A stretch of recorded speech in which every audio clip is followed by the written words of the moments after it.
Hi. So, 2024 was quite a 50-50 year for me, to say the least. The past year, masabi ko na it was a roller coaster of a ride. Maraming ups, downs, twists, turns, loops, etc. So, for this video, look back lang ako sa past year and I'm gonna tell you what happened in mine. Sama ko na rin siguro yung mga resolutions ko and mga goals ko for this upcoming year. Then, iwan ako siguro ng mga questions para sa aking future self. Para tignan if meron ba nagbago or wala. So, let's start.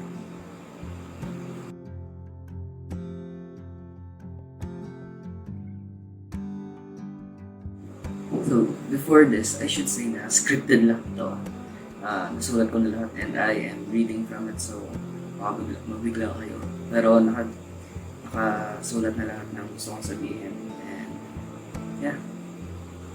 So, start tayo sa one. 2024 was a complicated year for me.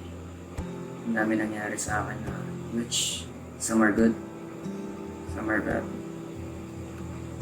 Well, some of it just left me completely exhausted. Coming into this year, it was relatively okay naman. Siyempre, isipin na rin ng lahat na this year is gonna be mine, diba? But look how that turned out for me.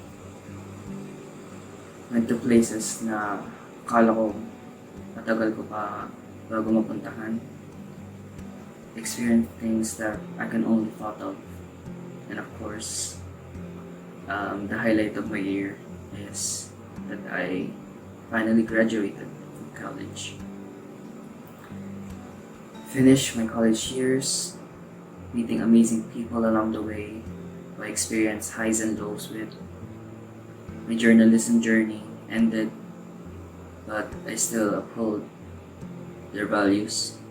And of course, pagdating naman sa paglalaro or sa gaming, nandun na lahat ng tournaments, lahat ng teammates ko. And lahat yan, dinadala ko pa rin ngayon kasi I think they're all part of my life and I will never forget them. And after all, that, syempre, ano pa ba? Real life, diba? So, ain't it fun? Living in the real world. Para more lang tayo, diba? Well, buti na lang maayos yung punta namin ng OJT namin last year. So, yun ulit ang pinasukan namin and funny enough, madali kami tanggap doon. And nasabi ko lang na will forever be grateful sa kanila. And ganun din siguro yung mga tingin na friends ko na kasabay kong pumasok. Kasi almost 2 months lang kami nag-OJT sa kanila last year. Pero malaki ang tiwala nila sa amin and confident rin sila. Kaya hinire nila kami. And which is lagi naman namin ginagawa yung best namin para mapakita namin na hindi mali yung decision na ginawa nila. And for the most part, hanggang ngayon naman, well, which is great naman. Pero till now, still working hard naman to prove ourselves and masabi ko lang na I am completely happy with the environment.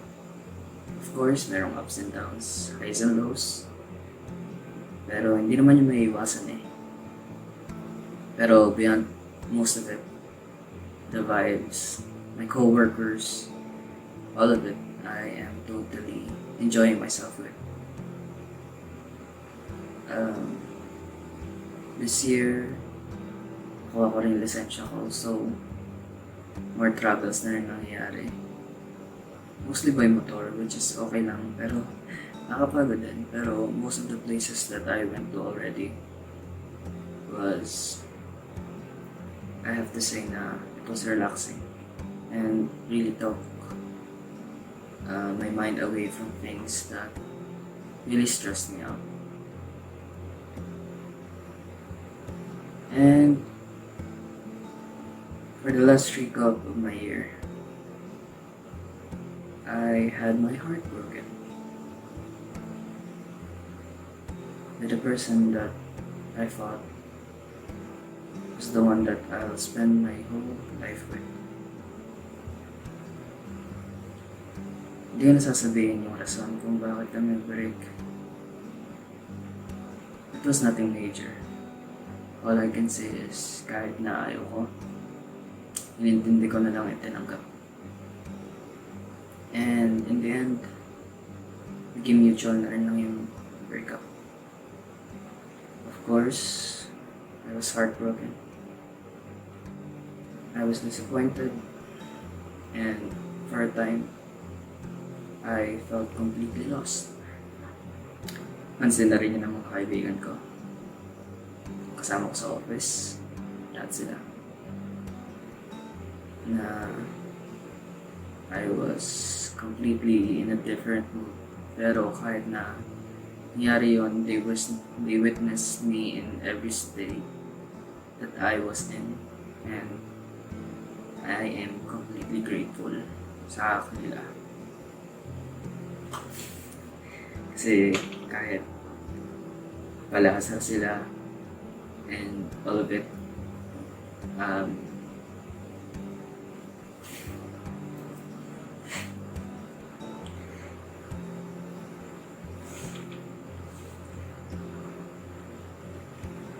they never let me suffer.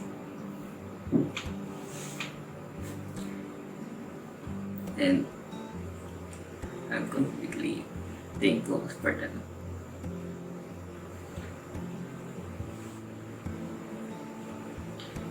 And sinabi ko na lang na ngayon, I don't know if tanggap ko pa or tanggap ko na. I am just going with the motion with everything. Sabi ko na rin lang na in another universe, maybe it was her and me till the end. I don't know. So, bahala na si Tadhana. And I'll let time decide everything. So, it's up to fate. What happens? Gusto ko na rin mag-sorry sa mga friends ko, pero sinasabi ko na nakag-get over na ako, pero you know, I spent most of those years in a relationship na which ended lang, so I think they can't blame me that they can't blame me rin naman for not completely moving on just yet. Pero I am grateful sa kanila. Kasi they helped me in a lot of ways. And yeah, again, 2024 was quite a year for me. I made my parents proud. I made them worry.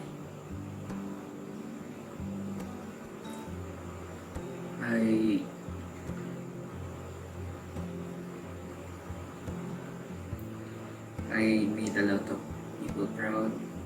At the same time, a lot of people got disappointed in me. Pero I think that's just normal for the year. 2024 was quite a year. A lot of lessons learned and a lot of memories were made. Overall, I think the year again was a complete roller coaster for me. Pero again, it was my year. And for the most part, wala naman akong magagawa na but to accept everything. Now, moving on to 2025, I want things to be better, to make myself better. Ang resolution ko for this upcoming year is self-improvement. Take better care of myself, skincare, lose weight, and continue working out. Eat healthier, fix my sleep schedule, and overall just prioritize my well-being and self-happiness. Pero nandiyan pa rin naman yung magpa-participate sa mga social events. Kasi honestly, ano na rin naman ang karamihan na tamad talaga ako pagdating sa mga ganyan. And madami ako namimiss na opportunities. Kaya mas gusto ko lang mag-participate more sa ganyan. And have more fun with my friends. And maybe even travel more. Hopefully sa Visayas.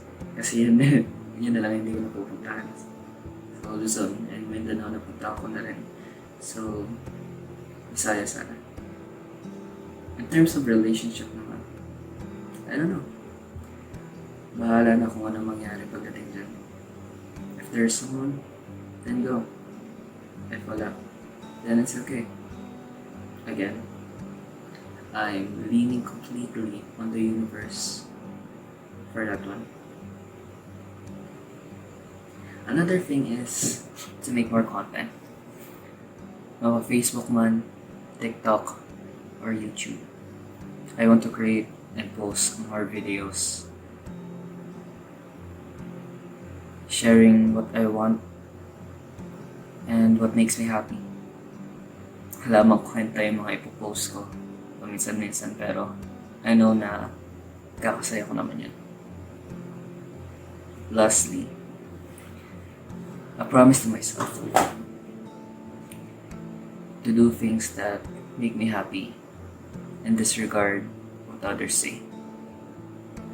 Kasi at the end of the day, at the end of the year, it's just me. I hope all of you have a very happy New Year. And I hope na lahat ng resolutions niyo matupad niyo. Thanks for watching.